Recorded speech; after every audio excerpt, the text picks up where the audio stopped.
Morning to all. आज हम बात करेंगे कम्युनिटी फार्मेसी की। तो कम्युनिटी फार्मेसी क्या होता है? एक ऐसा फार्मेसी जो हॉस्पिटल फार्मेसी जैसा होता है। हॉस्पिटल फार्मेसी की हमने जब बात की थी तो हमने देखा था हॉस्पिटल फार्मेसी जो है वो हॉस्पिटल के प्रीमाइसेस में ही होता है, अंदर ही होता है उसके ग्राउंड फ्लोर पे। और कम्युनिटी फार्मेसी जो होता है वो अदर देन हॉस्पिटल होता है, हॉस्पिटल के बाहर होता है या किसी भी शॉपिंग कॉम्प्लेक्स में हो सकता है। कम्युनिटी फार्मेसी टू टाइप्स के होते हैं। पहला होता है होलसेलर, दूसरा होता है होलसेलर फार्मेसी, होलसेल फार्मेसी। दूसरा होता है रिटेल फार्मेसी। ठीक है, रिटेल फार्मेसी वो जो नॉर्मल मेडिकल स्टोर होता है जहाँ पे कोई भी बंदा जाके दवाई ले सकता है। और होलसेल फार्मेसी वो होता है जहाँ पर रिटेल वाला जाके मेडिसिन लेता है, होलसेलर रिटेलर को सप्लाई करता है और उधर मेडिसिन बेचता है। वहाँ सारा होलसेल वाला काम होता है। वो मोस्टली मेडिसिन मार्केट में ही होलसेल होता है। तो हम देखते हैं इसके इंट्रोडक्शन को।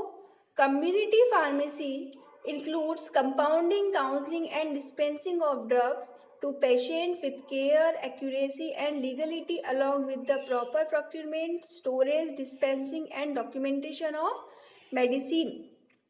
कम्युनिटी फार्मेसी में इंक्लूड्स होती है मेडिसिन की कंपाउंडिंग, पेशेंट की काउंसलिंग, ड्रग्स को डिस्पेंस करना, डिस्ट्रीब्यूट करना to patient with care.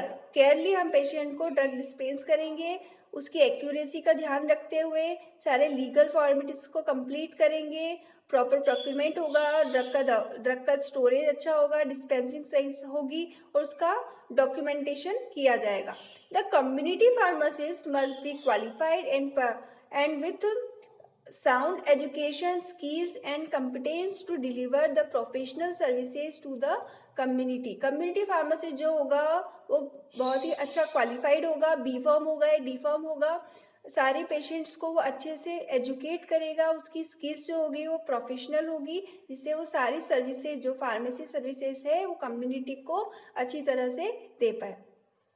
Community pharmacy means any place under the direct supervision where the practice of pharmacy occur or where prescription orders are compounded and dispensed other than a hospital pharmacy or a limited services pharmacy। हमने बात की थी जब hospital pharmacy and community pharmacy की, तो वहाँ भी यही बताया था कि कम्युनिटी फार्मेसी जो है वो डायरेक्ट सुपरवाइज होगा किसी भी फार्मासिस्ट के अंडर। वहाँ पे फार्मेसी की प्रैक्टिस की जाएगी, वहाँ पे प्रिस्क्रिप्शन ऑर्डर को फॉलो किया जाएगा, प्रिस्क्रिप्शन ऑर्डर को फॉलो करते हुए मेडिसिन की कंपाउंडिंग की जाएगी, देन डिस्पेंस की जाएगी। अब हम बात करते हैं role and responsibilities of community pharmacist. तो पहले है dispensing prescription medicine to the public या पेशेंट। जितनी भी प्रिस्क्रिप्शन मेडिसिन होगी, जो भी डॉक्टर किसी भी पेशेंट को प्रिस्क्रिप्शन लिख रहा है तो उसे फॉलो करते हुए उसकी मेडिसिन को वो डिस्पेंस कर देगा। Ensuring that different treatments are compatible. वो इस चीज़ को लेकर इंश्योर होगा कि जो भी डॉक्टर ने या फिजिशियन ने उसको प्रिस्क्रिप्शन में इतनी सारी अलग अलग डिजीज़ के ट्रीटमेंट की मेडिसिन लिखी है तो एक दूसरे के साथ कंपेटिबल भी हो रही है या नहीं, ऐसा ना हो कि पेशेंट के साथ ड्रग इंट्रैक्शन हो जाए। थर्ड है checking doses and ensuring that medicines and correctly and safely supplied and labeled and supervising the preparation of any medicine। वो सारे डोज को चेक करेगा, इंश्योर होगा कि जितनी भी मेडिसिन वो सप्लाई कर रहा है या फिर डिस्पेंस कर रहा है वो करेक्ट हो, सेफ हो, उसका जो लेबल है वो प्रॉपर हो और जितनी भी दवाइयाँ या मेडिसिन बनी हुई है वो under the supervision of B pharm या D pharm of qualified person हो। Keeping a register of drug for legal and stock control purpose. ठीक है, स्टॉक कंट्रोल पर्पस के लिए सारे रजिस्टर वो मेंटेन करेगा। लीगल ड्रग्स वो जो दे रहा है, जैसे हम बात करें नारकोटिक्स की, तो उसको भी वो प्रॉपर डॉक्यूमेंट करेगा। एक रजिस्टर के अंदर सारी चीज़ें लिखेगा कि उसने कौन से पेशेंट को कौन सा नारकोटिक दिया है, कितने डोज में दिया है, कौन सा रूट दिया है, कौन से फिजिशियन ने उसको वो प्रिस्क्राइब किया, ये सारी चीज़ें वो उसमें मेंटेन करेगा। Selling OTC over the counter medicine, जितनी भी ओवर द काउंटर मेडिसिन होती है वो उन्हें सेल करेगा। जैसे हम बात कर ले विक्स हो गया, हमारा इनहेलर हो गया, इनो हो गया, जितनी भी ओटीसी मेडिसिन होती है वो उसे सेल आउट करेगा। Counselling and advising the public on the treatment of minor alignments. ठीक है, जितने भी काउंसलिंग होगी, जितना भी एडवाइस करना होगा वो पेशेंट या पब्लिक को करेगा regarding to side effect of drug, हमको मेडिसिन कैसे लेना है, खाने के बाद लेनी है, खाने के पहले लेनी है, ये सारी चीज़ें वो उसे बताएगा। Advising patient of any adverse effect of medicine, उसे जितनी भी मेडिसिन वो दे रहा है उसके एडवर्स इफेक्ट्स के बारे में उसे बताएगा। Managing supervising and training pharmacy support staff, जो मेन फार्मासिस्ट है, डीन ऑफ फार्मासिस्ट, वो क्या करेगा, जो उसके सपोर्टिंग स्टाफ है फार्मेसी में उन्हें वो मैनेज करेगा कि किसको कौन सा काम देना है, उन्हें सुपरवाइज करेगा और ट्रेनिंग देगा टाइम टाइम पे। बजटिंग एंड फाइनेंशियल मैनेजमेंट, वो हर चीज़ का एक बजट बनाएगा और उसे फाइनेंशियली वो उस पर काम करेगा। Keeping up to date with current pharmacy practice, new drugs and their uses, वो फार्मेसी को लेके जितने भी फार्मेसी प्रैक्टिस है उसके लिए जो भी नई नई फार्मेसी प्रैक्टिस की जो भी करंट सिचुएशन है उसको लेके वो अप टू डेट रहेगा, न्यू ड्रग्स के बारे में वो अप टू डेट रहेगा, उसके यूजेस के बारे में उसे पता होगा। अब बात करते हैं infrastructure of ideal wholesale and retail drug store.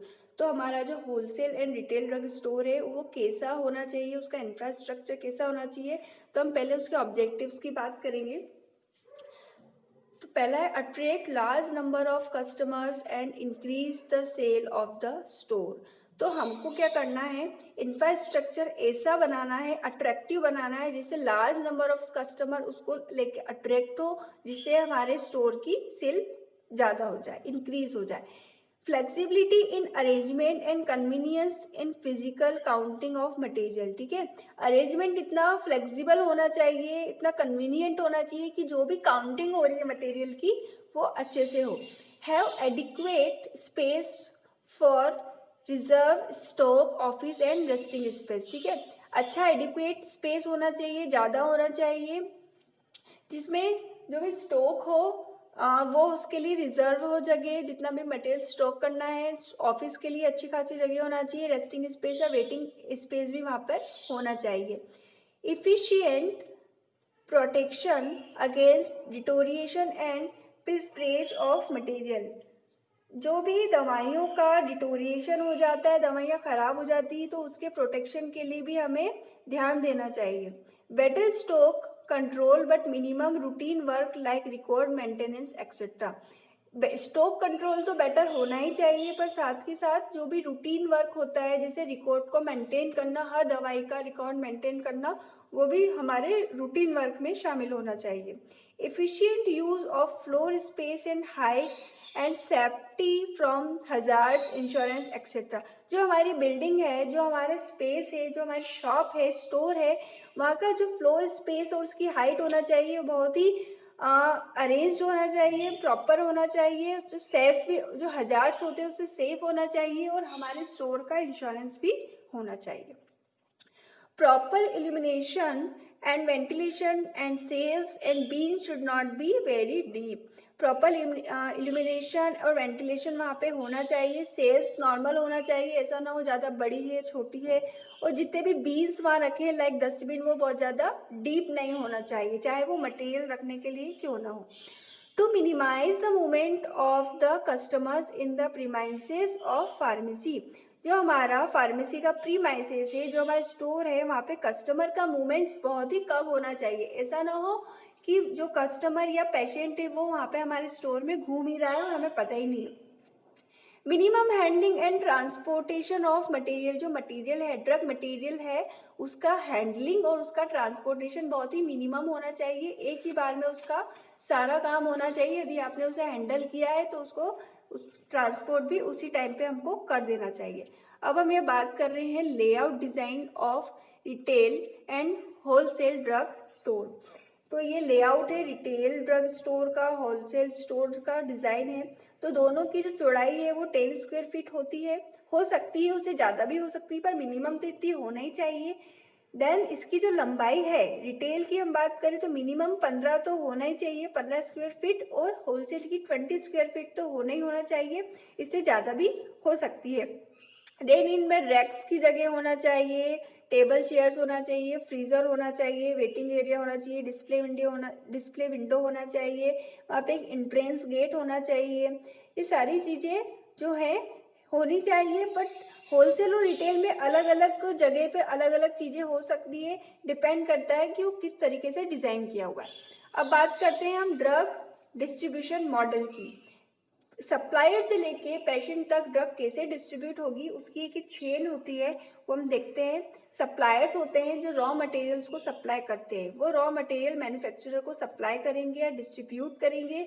Manufacturer जो होगा उस मटेरियल से वो मेडिसिन में या ड्रग्स बनाएगा। ड्रग्स बनाने के बाद उसकी कंपाउंडिंग करेगा, कंपाउंडिंग करेगा, लैबलिंग करेगा, पैकेजिंग करेगा, और पैकेजिंग करने के बाद वो फिर से रीपैकेजर्स को ड्रग्स सप्लाई कर देगा।